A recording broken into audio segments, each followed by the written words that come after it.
Asante Mungu awakumbuke wana wa Mungu.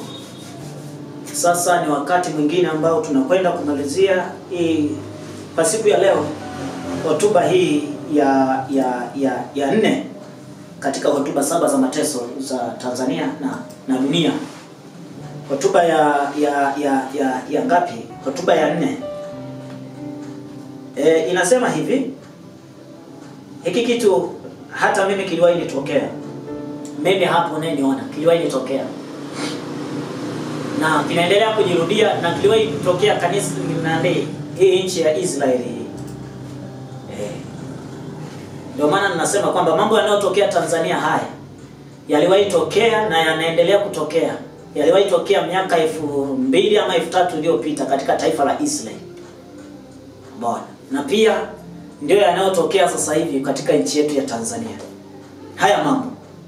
Sasa hawa wenzetu ni taifa teule la Mungu, na hii nchi yetu ya Tanzania, ndugu yangu, katika nchi ambazo Mungu anaziangalia kwa jicho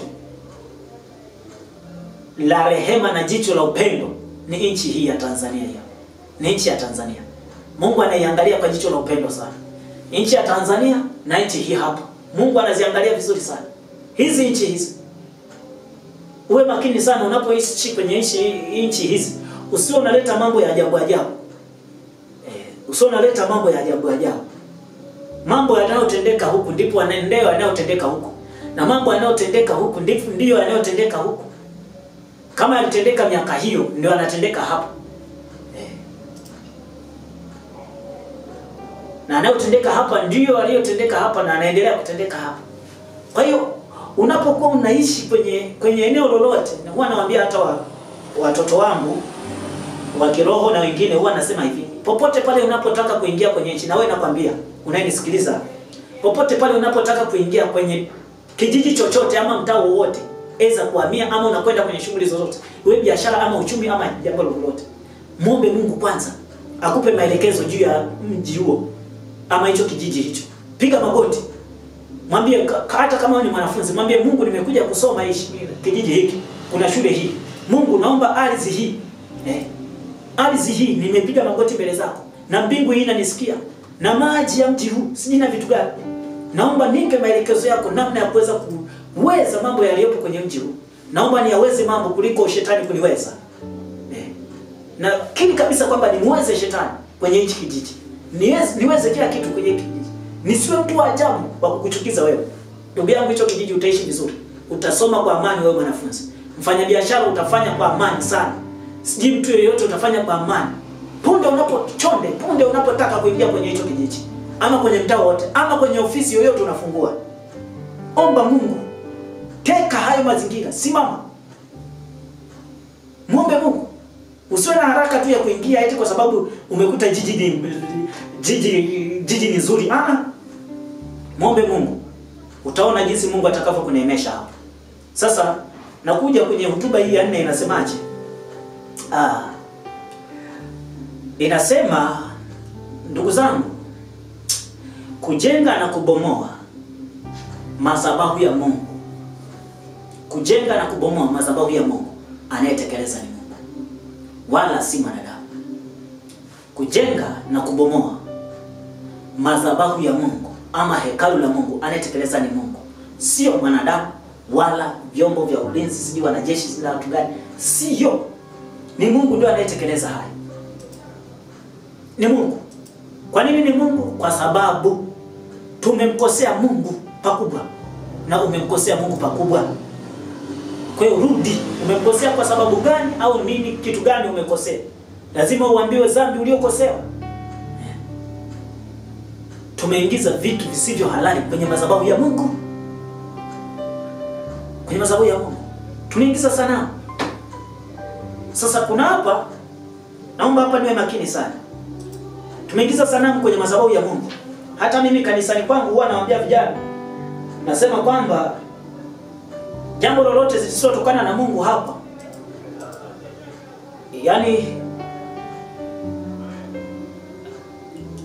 yani lisinukilie, hata harufu yake haitakiwi. Sasa kuna wazee wetu ndio tutangulia kwenye imani.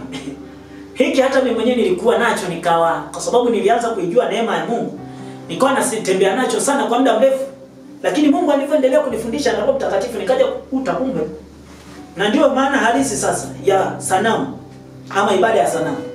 Zamani tulikuwa tunawashutumu wenzetu hawa wa njia tatu za msalaba, wa alama tatu za msalaba. Tunasema ya kwamba wanaabudu sanamu, na mimi huko ndiko nilikokuwepo. Nilikuwa nachukia sana wao wanaojiita walokole hao. Nilikuwa nachukia sana. Walikuwa wanasema kwamba nyinyi mnaabudu sanamu. Na kweli ukiangalia kweli kuna sanamu, kuna nini? Sanamu kama hapa tulikuwa tunaabudu kabisa, napiga magoti na njia za msalaba ama ishara za msalaba. Nilikuwa hivyo. Lakini na watu walikuwa wananihukumu na kufanya hivyo. Sasa mimi niliendelea kujifunza hata Mungu aliponileta kwenye eneo hili. Eneo hili la kuwa mtumishi wa Mungu. Nikaja kugundua na Mungu akaja kutufundisha wote kwa pamoja kwamba kuabudu sanamu ama ibada za sanamu haimaanishi kile kitu cha kuchongwa, kujichongea kile kitu cha kuchonga, haimaanishi hivyo kuabudu sanamu. Ile ni picha tu. Sawa, ile ni lugha ya picha ambayo Mungu alisema msijifanyie sanamu ya kuchonga katika Kutoka ile 18 na 20 pale. Msijifanyie sanamu ya kuchonga wala msimwabudu Mungu mwingine. Sanamu ya kuchonga wala msimwabudu kitu kingine wala msifanye kitu kingine kwa mfano wangu. Mungu alisema kwamba tusiabudu sanamu, ni kweli. Sasa kuabudu sanamu tulikuwa tunawahukumu wenzetu wale wa huko nje kwamba kuabudu sanamu ni kile kitu ambacho kina Sasa nataka nikwambie hata wewe ambaye upo huku kwenye imani ya Kipentekoste kuna sehemu na uabudu sanamu. Utaniambia kwa nini? Kuabudu sanamu maana yake ni kitu chochote kukipa nafasi badala ya Mungu. Huko ndio kuabudu sanamu. Yaani kitu chochote unachokipa nafasi badala ya Mungu, huko ndiko kuabudu sanamu. Sasa unaweza ukawa wewe ni Pentekoste kabisa Pentekoste. Kabisa Pentekoste. Mungu anakuhitaji kutekeleza jambo fulani, unaingia kwenye jambo lingine. Hapo umeabudu sanamu. Unahitajiwa kwa uwe kwenye ibada, si unahitajika uwe kwenye shughuli fulani ya kimungu, kwenda kushuhudia nyumba kwa nyumba, si kwenda kufanyaje kazi ya kimungu na nini. Haupo, upo sehemu fulani kwenye shughuli zako. Hapo unaabudu sanamu. Kitu chochote kukipa nafasi badala ya nafasi ya Mungu, huko ni kuabudu sanamu. Ndio tafsiri ya kuabudu sanamu. Ndio maana anasema kwamba kuna vitu sisi kanisani sisi hata mimi mwenyewe ni mchungaji nasema haya. Haya nasema na mimi mwenyewe yananikuta. Ama na mimi mwenyewe ninajifunza. Sio ananikuta tu, ninajifunza. Kuna mambo mengine tumeyaruhusu ambayo hayo yanakuwa ni sanamu kabisa pale. Sasa haya Mungu anaona kabisa, ndio maana anasema kwamba yani maombi yenu mnapiga kelele, ndio hayo sasa. Sasa Mungu hataki, ndio kosa. Ndio maana Mungu anafika wakati anabomoa mahekalu yetu. Na siku zote nataka nikupe tafsiri nyingine ya hekalu. Hekalu ama kanisa, watumishi wa Mungu. Hekalu ama kanisa ni watu ambao hamjamjua Mungu na mnaendelea kumjua Mungu kwenye hili neno. Hekalu ama kanisa maana yake ni mwanadamu, ni mtu. Sio majengo yale ni majengo. Yale ni majengo. Ni sawa na hema tu, mtu ameweka hema na kuabudia. Kwa hiyo hekalu ni mtu mwenyewe ama nani ni mtu mwenyewe. Ukisoma Wakorinto pale. Wakorinto anasema kwamba hamjui nyinyi ni hekalu la Mungu? Tena ni hekalu takatifu. Mtu akiliharibu hekalu na mimi nitamharibu. Kwa hiyo mwanadamu ni hekalu. Na mwanadamu huyo ndiye kanisa. Sasa wewe mwanadamu ukichukua vitu vya Mungu, nafasi yako, yani muda mwingi sana umeipa nafasi ya mambo mengine nje na Mungu, hapo unaabudu sanamu. Mwili wako wote ni kuabudu sanamu. Sasa lazima Mungu naye akuharibu, akubomoe ama akuondolee mbali. Sasa ukiona Mungu ameharibu mwili wako ama ameharibu vile ambavyo vitu ambavyo umeviweka kinyume na Mungu, ataharibu hata sehemu unapoishi. Usipokuwa salama, hata sehemu ambapo unaishi patakuwa salama ama hapatakuwa salama. Mimi natokea Sumbawanga. Kwa waganga nimehudumu, nimeenda huko. Kwa wachawi siji nimefanya huko. Mchawi akilogwa, akiharibiwa mchawi, hata madhabahu yale yanaharibiwa. Yaani anabomolewa kabisa. yanabomolewa kabisa. Sasa ndivyo ilivyo hata kwa Mungu. Kuna mambo fulani yanaweza kanani hivi. Tukaanza kuwaza kwamba inakuwaje, kwamba unaanza kuangalia watu wanaofanya vile. Neno la Mungu linasema hivi katika Mathayo sura ya 12 mstari wa 7 inasema kwamba laiti mngelijua maana ya maneno haya, msingewalaumu watu wa hao wasiokuwa na hatia. Mnalaumu kwamba siji mtu fulani kabomboa, siji kafanyeje. Yaani mimi niko hivi, mimi kikawaida. Mtu akija kunitukana, ama mtu akija kuniibia, ama mtu akija kufanya kitu chochote kile kibaya kwangu, huwa naanza kujihoji kwanza, mimi na Mungu ikoje? Mimi na Mungu ikoje? Kwa sababu kibiblia Mungu hawezi, yani shetani hawezi akaja mimi akamtumia mtu yoyote kuja kuniharibia maisha au kuja kuvuruga utaratibu ambao mimi nimejiwekea wa kumwabudu Mungu na nini. Hawezi. Mpaka huyo mtu arushiwe na Mungu. Mungu akichamruhusu ndio anakuja kufanya huo uharibifu. Lakini huo uharibifu sio kuniacha mimi kusema kwamba kunitenganisha mimi na Mungu au kufanya mimi nisimwabudu Mungu, no. Lakini hayo yote ni kwa ajili ya mapenzi ya Mungu anafanya. Kuna jambo Mungu alinitafuta. Kwa hiyo unapokuwa unaletewa jambo na mtu mbaya, labda mtu mbaya amekuja amekukoromea, sije amefanyaje, amekutukana, amefanyaje, usimwangalie mtu huyo. Angalia wewe na Mungu umekaeje. Halafu huyo mtu msamehe kabisa. Rudi, usianze kumwambia mambo mabaya. Kwa hiyo nilikuwa nakwambia kwamba madhabahu kanisa na madhabahu, anayeweza kufunga ama kubomoa na kuharibu, anayetekeleza ni Mungu. Na haya Mungu tu anatekeleza ili turudi kwa Mungu. Ili turudi kwa Mungu. Ezekieli sura ya 6 mstari wa 3 hadi wa 9. Nitasoma huu mstari wa ngapi huu? Unaweza kusoma hata wa 10.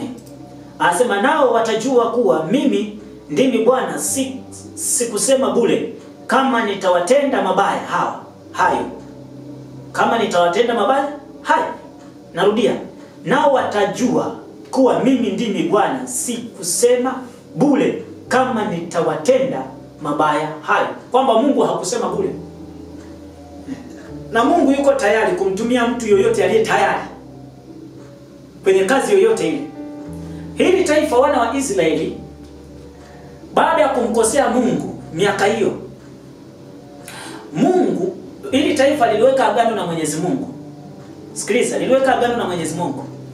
Baada ya kumkosea Mungu miaka hiyo, katika agano lile, Mungu akamtumia mtu ambaye wa nje huko, mfalme tu, mtawala huko, akaenda kuwachukua hawa mpaka mateka, kuwapeleka utumwani huko. Na hata maeneo pale ambapo alipachagua kuwa eneo la kuabudu pale, ambapo Ibrahimu ndipo alipotoa sadaka pale, alipotoa sadaka ile ya kuteketezwa ya mtoto wake Isaka, ambapo ndipo palijengwa madhabahu ya Suleimani ile pale, ambapo wana wa Israeli walikuwa wanaabudu pale. Ndipo Mungu, baada ya hao watu kumkosea, Mungu akaenda kuharibu hawa na akapeleka utumwani huko. Wakakimbia nchi yao, akawatawanya kwenye nchi za watu huko. Wakaenda kwa watumwa huko. Na Mungu akapaharibu hata pale, akapateketeza.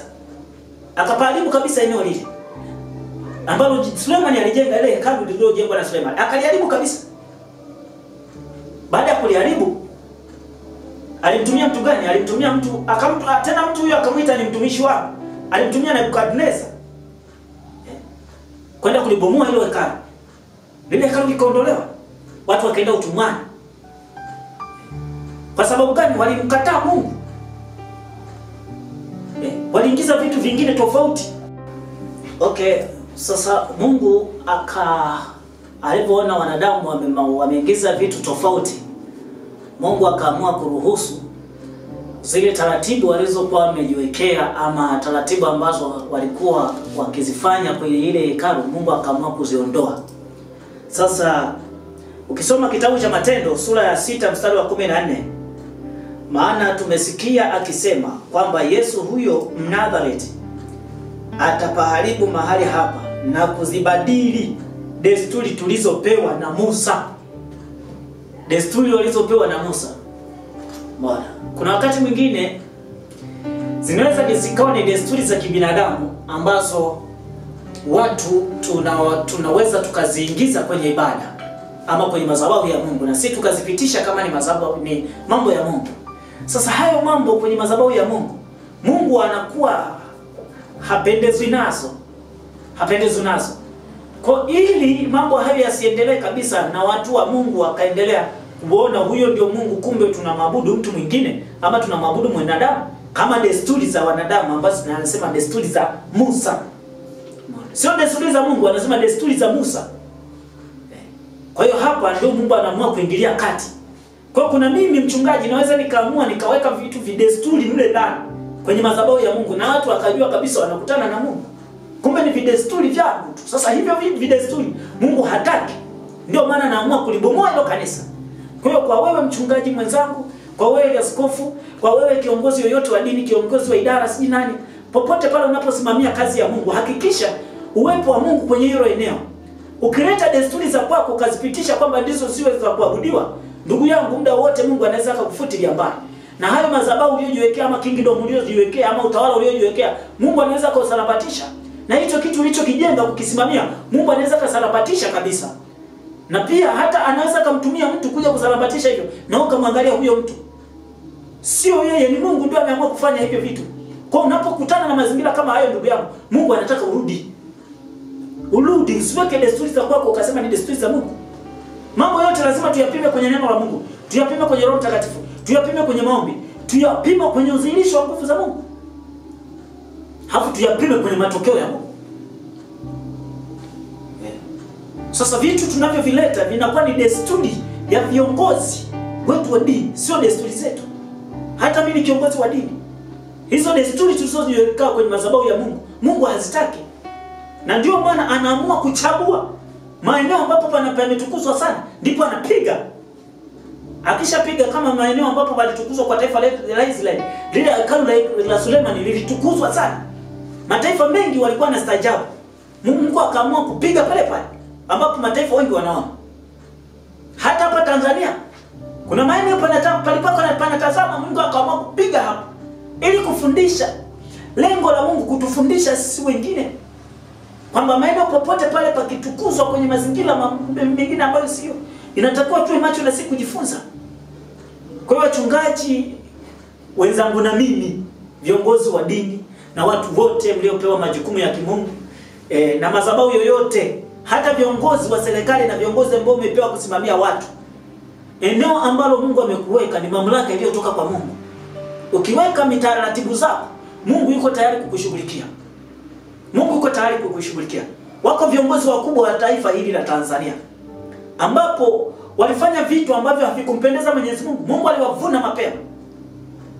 Wako viongozi wa dini ambao walifanya vitu ambavyo si mapenzi ya Mungu, wakajiwekea ulimbikizaji wa mazingira fulani, wakawaaminisha watu kwamba ndio Mungu mwenyewe. Mungu aliwavuna na wenyewe. Kwa hiyo hivi ni Mungu, ni hasira ya Mungu mwenyewe ndio anayetekeleza haya mambo. Na ndio maana ya kusema sio serikali, sio jeshi la polisi, wala vyombo vya ulinzi na usalama, wala hilo jeshi la wananchi linalowatesa Tanzania na dunia, bali ni Mungu ndiye anayetesa na ni Mungu ndiye anayetekeleza kila eneo. Kwa hiyo ndio maana nasema Mathayo sura 12 mstari wa 7 anasema kwamba lakini laiti ungelijua maana ya maneno yake huyu Mungu anayekwambia leo, laiti ungeyajua usingewalaumu hao wasio na hatia. Hao hawana hatia, wacheni kabisa watekeleze mambo ya kimungu sana. Kwa hiyo sisi watu wa Mungu na wengineo wengi wote, Mungu anataka turudi. Sasa ndugu zangu, kwa kuhitimisha ni kwamba mimi na wewe, Mungu anataka tutubu. Wewe ambaye haujamjua Mungu, Mungu anataka umrudie Mungu aliyekuumba. Hakuna mwanadamu ambaye hakuumbwa kwa mfano wa Mungu. Kila mwanadamu anayeonekana kwenye hii dunia ameumbwa kwa mfano wa Mungu. Hata kama hauendi kanisani, hauendi kuswali msikitini, hauendi eneo lolote, hata kwa mganga hauendi, wewe upo tu. Yaani shetani sija kutambui, Mungu sija afanyeje, na eneo lolote utambui, wewe ni mfano wa Mungu. Kwa nini nakwambia mfano wa Mungu? Ukiangalia huu mkono huu, Nakupa tu mfano mmoja, au mwanadamu tu. Mwanadamu ameumbwa juu ya uungu wa Mungu kabisa, Utatu Mtakatifu. Utatu Mtakatifu, kuna kichwa, kuna kiwili, kuna miguu. Na maana Mungu Baba, Mungu Mwana, Mungu Roho Mtakatifu. Kipindi Mungu alikuwa anaumba dunia, alisema na tumfanye mtu kwa mfano wake. Kwa mfano wetu. Tumfanye mtu kwa mfano wetu. Mungu alipokuwa anamuumba mwanadamu. Ukisoma Mwanzo sura ya kwanza mstari wa 26, anasema na tumfanye mtu kwa mfano wetu. Ina maana ilikuwa Utatu Mtakatifu. Ndio maana una kichwa, una kiwiliwili, una miguu. Hiyo ni kamili kabisa, wewe uko complete mfanano na Mungu. Umeumbwa kwa Utatu Mtakatifu wa Mungu. Kwa hiyo hata kama wewe ni kanisani haumjui Mungu, ujue kabisa wewe ni Mungu, yani una mfano wa Mungu. Kwa hiyo Mungu anataka umrudie yeye aliyekuumba katika utaratibu huo. Hata mkono huu una Utatu Mtakatifu. Kuna 1, 2, kuna 3 kiganja. Yaani Utatu Mtakatifu. Nataka kuambia mfano wa jinsi mwanadamu aliyoumbwa na Mungu. Hakuna mwanadamu ambaye hana vitu hivi. Mungu Baba, Mungu Mwana, Mungu Roho Mtakatifu. Hata hiki kidole kina 1, 2, 3. Hiyo ndio siri ya Mungu. Hata ukija mguu huu una sehemu 3, 1, 2, 3. Huo ndio mfano wa Mungu. Kila eneo ambalo mwanadamu ameumbwa ni mfano wa Mungu. Kwa hiyo Mungu anataka kumrudie yeye. Hizi ni nyakati za mwisho. Nyakati za mwisho. Kuna watu fulani niwasikia pale anasema ukisikia siku za mwisho ni wewe mwenyewe utakapokufa umekufa. Ndio siku za mwisho. Toka tumeanza kwa ni walokole kabisa. Wanachunga kundi kabisa. Anasema tulianza kusikia toka miaka hiyo mpaka siku ya mwisho ni wewe tu utakapoishia. Sawa? Siku ya mwisho sawa, ndio sawa, unaweza ukawa uko sahihi. Lakini mimi nataka nikwambie kwamba kama unaamini ulizaliwa, basi uamini kabisa. Kama uliamini ulizaliwa na unakufa, basi uamini hata dunia hii iliumbwa na itapotewa. Itakunjwa kama karatasi. Kwa hiyo ujue kabisa kama hizi ziliumbwa pia zina siku za mwisho. Kuna mambo ya dunia yatafika mwisho. Kwa nataka nikwambie kwamba hizi nyakati wewe umeumbwa kwa mfano wa Mungu. Mtu yoyote rudi uanze kumtumikia Mungu. Rudi uanze kumtumikia Mungu. Uwe kiongozi wa dini, kiongozi wa serikali, kiongozi wa eneo lolote, mtu usiye na cheo na mwenye cheo. Mungu anataka turudi kipindi hiki. Na kipindi hiki mtumishi wa Mungu, na wewe mtu ambaye humjui Mungu, na wewe mtu wa dini yoyote ile, kipindi hiki ni cha kunyenyekea kwa Mungu. Kipindi hiki ni cha kunyenyekea kwa Mungu. Na unaponyenyekea kwa Mungu ni kwenda kuomba toba kipindi hiki. Makanisani kote mimi naombeni ni washauri viongozi wenzangu wa makanisa. Kipindi hiki ni kurudi kwa Mungu, kwanza kuomba toba. Usianze kuomba mambo mengine, mambo mengine Mungu anayatambua. Lakini ikifika issue ya issue ya nini, sio kwanza kuomba au issue ya kuombea mtu mwingine. Usianze kuomba mabaya kwa ajili ya mtu mwingine. Omba toba tu na muombee toba huyo mtu, na wewe pia ukiendelea kusamehe kama nilivyosema. Kwa Mungu anataka tutubu. Ukisoma Isaya sura 43 mstari wa 25. Isaya sura 43 mstari wa 25. Isaya sura 43 mstari wa 25. Neno la Mungu linasema, Isaya sura ya 43 mstari wa 25 inasema kwamba mimi ndimi niyafutaye makosa yako kwa ajili yangu mwenyewe, wala sitazikumbuka dhambi zako. Isaya sura 43 mstari wa 25. Neno la Mungu linasema ya kwamba mimi ndimi niyafutaye makosa yako kwa ajili yangu mwenyewe. Kwa ajili yangu mwenyewe. Wala sitazikumbuka dhambi zako. Wala hata zikumbuka dhambi zako. Kwa rudi uombe toba kwa Mungu na uanze maisha mapya. Tubu kabisa, uanze maisha mapya. Unatoka nje ya ndoa, rudi utubu. Unatoka kwenye mambo ambayo yasiyompendeza Mwenyezi Mungu, unaiba, unapola, unateka, unaua, unafanyeje? Mungu anataka urudi. Sisi wachungaji tumeacha madhabahu ya Mungu. Tumetekeleza vitu ambavyo ni desturi zetu, tukaziweka pale ili tu kujijengea mazingira fulani. Mungu anataka turudi watumishi. Tusafishe madhabahu haya. Tusafishe madhabahu ya ndani rohoni mwenu, tusafishe na madhabahu tunayohudumu. Tusafishe na maeneo tunayolala huko kwetu. Tusifiche lolote, tuwe wazi kwa Mungu. Kwa hiyo Mungu anakuambia tubu ndugu yako. Mungu yuko tayari kuzifuta hizo dhambi zako, na Mungu yuko tayari. Matendo sura ya 3 mstari wa 19 inasema, tubuni basi mrejee, dhambi zenu zifutwe, zipate kuja nyakati za kuburudishwa kwa kuwako kwake Bwana. Matendo sura ya 3 mstari wa 19. Anasema tutubu. Tutubu basi turejeshwe. Turejee, dhambi zetu zifutwe kabisa, zipate kuja nyakati za kuburudishwa, za kuburudishwa. Nyinyi mlioumizwa na watu, mlioumizwa siji na vitu na nini, umepoteza wa ndugu zako sivyo, ufanyeje? Usimwombee mtu mabaya, rudi kuomba toba. Ukianza kusema siji nini na nini, hata kama kuna kesi yako, umewiwa kesi ipo huko mahakamani, mimi nakushauri samehe. Halafu uone Mungu atakavyokuburudisha sawa na neno lake. Samehe. Kuna mtu anakudai deni. Au kuna mtu unamdai deni, lakini hana namna ya kukulipa. Lakini huenda wakati mwingine ni jeuri. Ni jeuri. Lakini ule ujeuri ni kwa ajili ya kukupandisha wewe cheo. Na cheo chake ambacho Mungu anataka umsamehe tu. Utakapomsamehe utaona Mungu atakavyokuburudisha. Na yule mtu utakuwa umempalia makasa. Kwa ndugu yangu, Mungu anakutaka rudi kwa Bwana ili Bwana aweze kusimama na wewe. Naomba nirudie haya maneno. Wanajeshi wa nchi hii ni watumishi wa Mungu kabisa. Ndio maana nimesoma kwenye maandiko inasema kwamba asema Bwana wa majeshi, taifa la Israeli limewekeza sana kwenye jeshi. Na hili ni taifa la Mungu. Na Mungu analitambua sana kwa sababu limemtanguliza Mungu. Wanajeshi wote na vyombo vya ulinzi na usalama vyote, mkitanguliza sana oda za Mungu, nyinyi Mungu, mbingu ni ya kwenu. Mbingu ni ya kwenu. Mbingu ni ya kwenu. Hata sisi walimu na wachungaji, tukimtanguliza Mungu, mbingu ni ya kwetu. Usipange jambo baya kwa ajili ya kumzuru mtu yoyote. Hata kama una silaha za kutosha huko jeshi. Hata kama una jambo kubwa la una cheo, unaweza kufanya lolote na mtu asikubuguzi chochote. Acha hicho kitu. Mungu anakuonya kwa sababu zinakuja nyakati ambazo Mungu atakufutilia mbali kabisa. Huenda hata kizazi chako cha nne kitaibishwa kwenye haya. Kitaingia kwenye gharama hizo.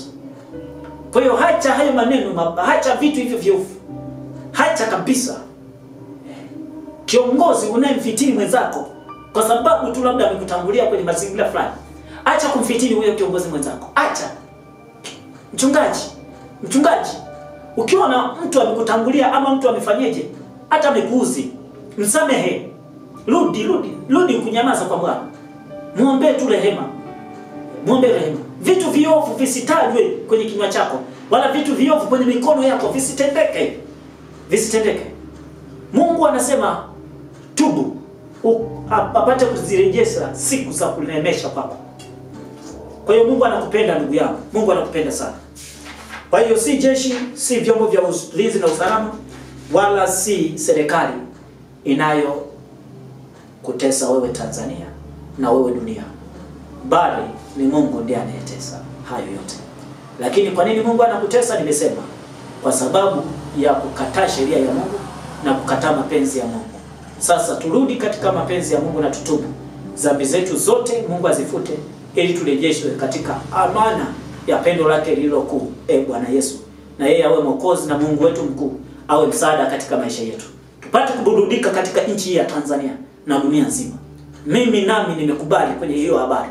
Nimekubali na mimi niko tayari kutubu kwenye mambo yote ambayo mimi nimeyatenda. Kwa hiyo naomba uungane na mimi na uungane na watu wote ambao watakuwa tayari kwenye eneo hili. Mungu akutunze. Sasa kuna hotuba 3 zimebaki katika hotuba 7. Hizo ni hotuba 4 ambazo nimezitaja kila hotuba hapo katika hotuba 7. Lakini ukitaka zaidi ndugu yangu, kuna namba hapo za sadaka, si tunaita vyombo vya sadaka. Ukiwiwa toa sadaka kwenye hizo namba. Toa sadaka. Kuna namba ya NMB benki hapo. Nadhani viongozi wangu ama waandamizi wataalamu wa mambo haya, vyombo vya habari njema, mimi siiti vyombo vya habari. Mimi naita vyombo vya habari njema ambavyo vinaleta habari hizi ziletazo wokovu kwako. Hivi ni vyombo vya habari njema. Na wataalamu hawa ni wema, wataziandika hizo vyombo vya sadaka ambao ni akaunti ya benki ya NMB. Akaunti ya benki ya NMB. Kwa hiyo ni 62 41 000 halafu 56 na 98. Vyombo vya sadaka ni NMB benki 6 24 1056 na 98. Hiyo ni vyombo vya sadaka ama chombo cha sadaka cha akaunti ya benki.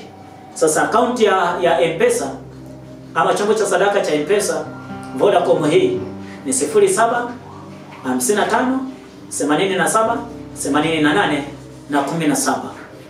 Ninayo mengi ya kuzungumza ndugu yangu juu yako na kukwambia habari za Mungu ziletalo wokovu. Bado mambo mengi ambayo Mungu ameyaweka kwangu. Aliniambia nitafute maarifa kwa ajili ya taifa, nitafute maarifa kwa ajili ya watu wote. Nitafute maarifa kwa ajili ya kanisa, nitafute maarifa kwa ajili ya viongozi. Na haya ndio maarifa ya Mungu ambayo yatakusaidia ndugu yangu. Mungu akufundishe zaidi.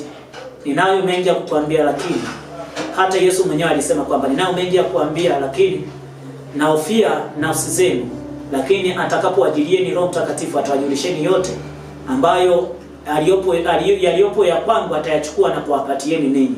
Huyo ni Roho Mtakatifu ninayemaanisha hapa. Kwa hiyo atakujalia kukupa mengine mengi sana. Na kama ukijaliwa zaidi, waweza kutoa hata sadaka yako hiyo ili upate kuendelea kufuatilia habari hizi njema ziletazo ukombozi wa familia na dunia na wewe na maisha yako ili uweze kufanikiwa. Lakini pia ndugu yangu, ukitaka kupata mafundisho haya, tembelea akaunti zetu ama akaunti ambazo ni za mitandao ya kijamii. Kuna Facebook, alafu kuna Instagram, alafu pia kuna YouTube. Majina ni Mwalimu Frank Cretusiano Kasiano. Majina ni Mwalimu Frank Cretusiano Kasiano ama Mwalimu na Mchungaji Frank Cretusiano Kasiano. Hayo ndio majina, lakini akaunti ni Huduma ya Injili. Kwa hiyo kivyovyote vile utakavyokuta majina haya, Huduma ya Injili ama Mwalimu Frank Cretusiano Kasiano ama Mchungaji Frank Cretusiano Kasiano, naomba nikuombee. Neema ya Mungu ni kuu sana Mwokozi. Asante kwa kuwa haki yako inasimama katikati yetu. Baba, deni la dhambi ulilimaliza pale msalabani. Usika kwa yote katika mapenzi yako Bwana. Endelea kudhibitika na kufanya yaliyo yako mapenzi yako. Neema yako na haki yako ikawe pamoja nami na pamoja na watu wako hao waliosikia. Roho Mtakatifu akawe mkufunzi mkuu sana. Ukawatendee wema wako na fadhili zako Bwana. Ukafasiri mara 7 sawa na neno lako linalosema kwamba yuko Roho Mtakatifu afasiriaye mara 7 katika mioyo na nafsi za watu na fahamu za watu. Baba, wewe ni Mungu unayemfundisha mwanadamu ili apate faida. Neno hili likawe faida kwangu, likawe faida kwa wengine, likawe faida hata kwa watu wengine ambao hawajapata kusikia habari hizi. Baba, simama katika mambo yote. Okoe taifa letu la Tanzania. Baba, lisamehe taifa letu la Tanzania. Wasamehe viongozi wangu wa Tanzania hili. Wasamehe mfalme wa vyombo vya ulinzi na usalama. Bwana, kwa mambo yote ambayo yamefanyika kinyume na wewe. Bwana, wasamehe sana mfalme wa haki. Ndugu jamaa na marafiki wote ambao Bwana wamekutenda dhambi. Bwana, nisamehe nami niliyekutenda dhambi kimaneno, kimatendo na kwa kutotimiza wajibu. Nikiwa mtumwa na mtumishi wako na kuhani wako na kiongozi uliyenichagua kwa ajili ya taifa lako na kwa ajili ya watu wako wote. Na zaidi ya yote Bwana, hilo lako likasimame, hilo la adui likanyamaze. Na palipo na utukufu wako Bwana, mimi nikapungue, wewe ukaongezeke. Katika jina la Baba na la Mwana na la Roho Mtakatifu, ninakabidhi yote mikononi mwako katika uweza wa jina lako Bwana Yesu. Amen. Yesu awatunze sana. Amen.